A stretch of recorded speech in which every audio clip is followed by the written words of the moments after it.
Chez Suzuki, le seul break disponible s'appelle le Sways et s'il vous rappelle étonnamment une Toyota Corolla, c'est tout à fait normal.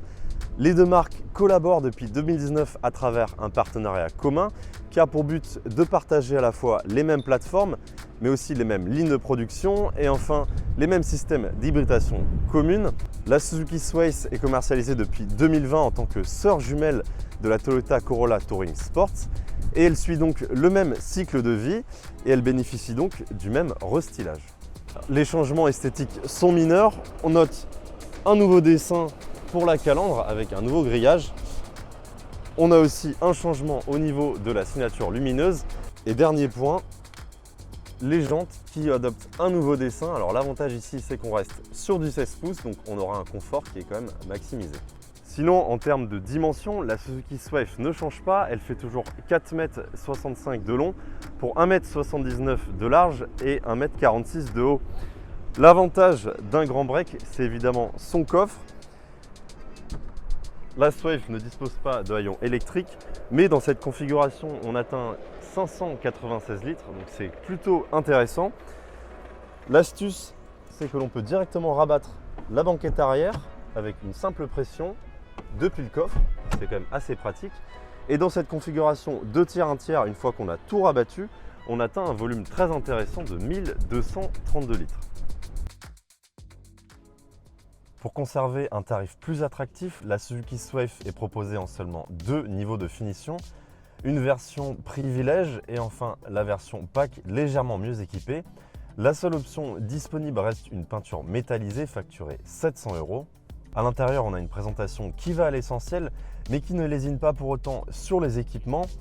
Par exemple, le compteur d'instrumentation est entièrement numérique, c'est une dalle de 7 pouces.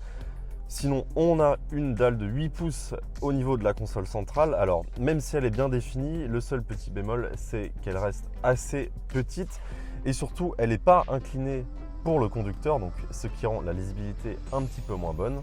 Sur cet ordinateur de bord, on n'a pas de navigation intégrée, mais on dispose d'Apple CarPlay et d'Android Auto.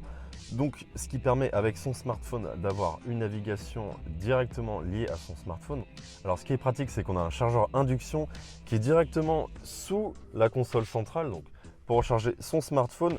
Sinon, on a les mêmes défauts que la précédente version avec peu de rangement au niveau de la console centrale. On a uniquement 2 portes gobelets parce qu'on a une boîte de vitesse qui prend beaucoup de place. Sinon, on reste sur une ambiance globalement assez terne et assez sombre à bord de cette Suzuki Swift. Mais les matériaux restent quand même de bonne qualité avec beaucoup de plastique moussé, notamment sur le tableau de bord et sur les contreportes. Donc ça, c'est plutôt une bonne nouvelle. Sinon, au niveau de l'espace à l'arrière, ça ne change pas. On reste sur les mêmes valeurs que la génération précédente. Alors, on a quand même un petit peu d'espace au niveau de la tête, mais voilà, au niveau des jambes, ça reste un petit peu serré, surtout pour les grands gabarits.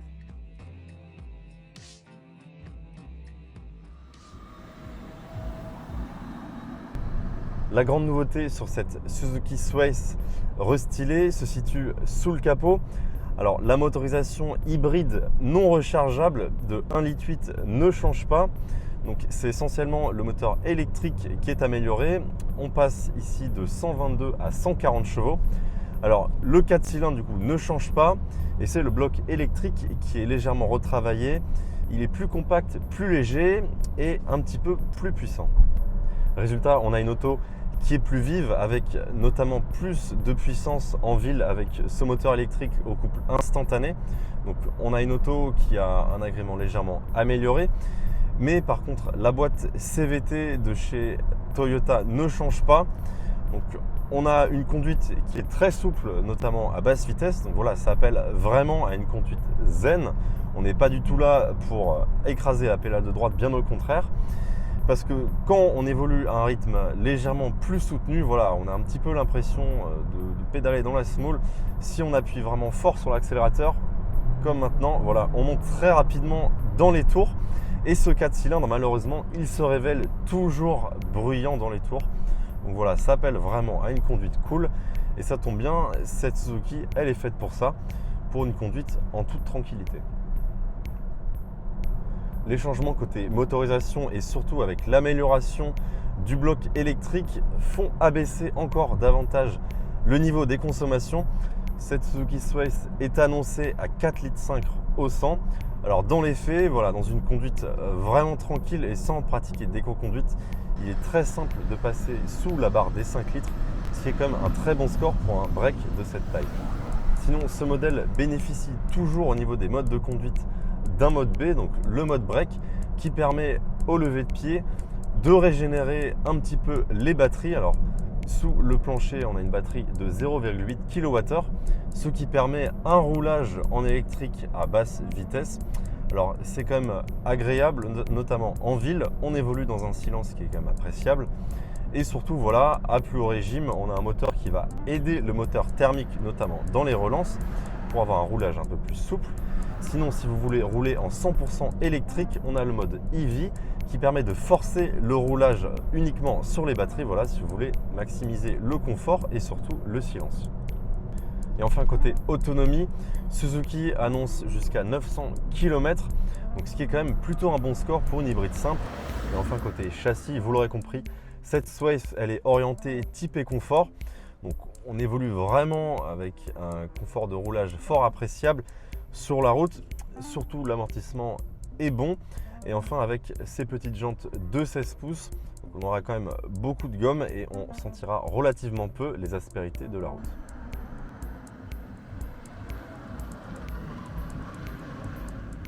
Côté tarif, cette Suzuki Swift commence à partir de 32 750 €. Alors pour ce prix, vous avez quand même une version avec des bons équipements de série.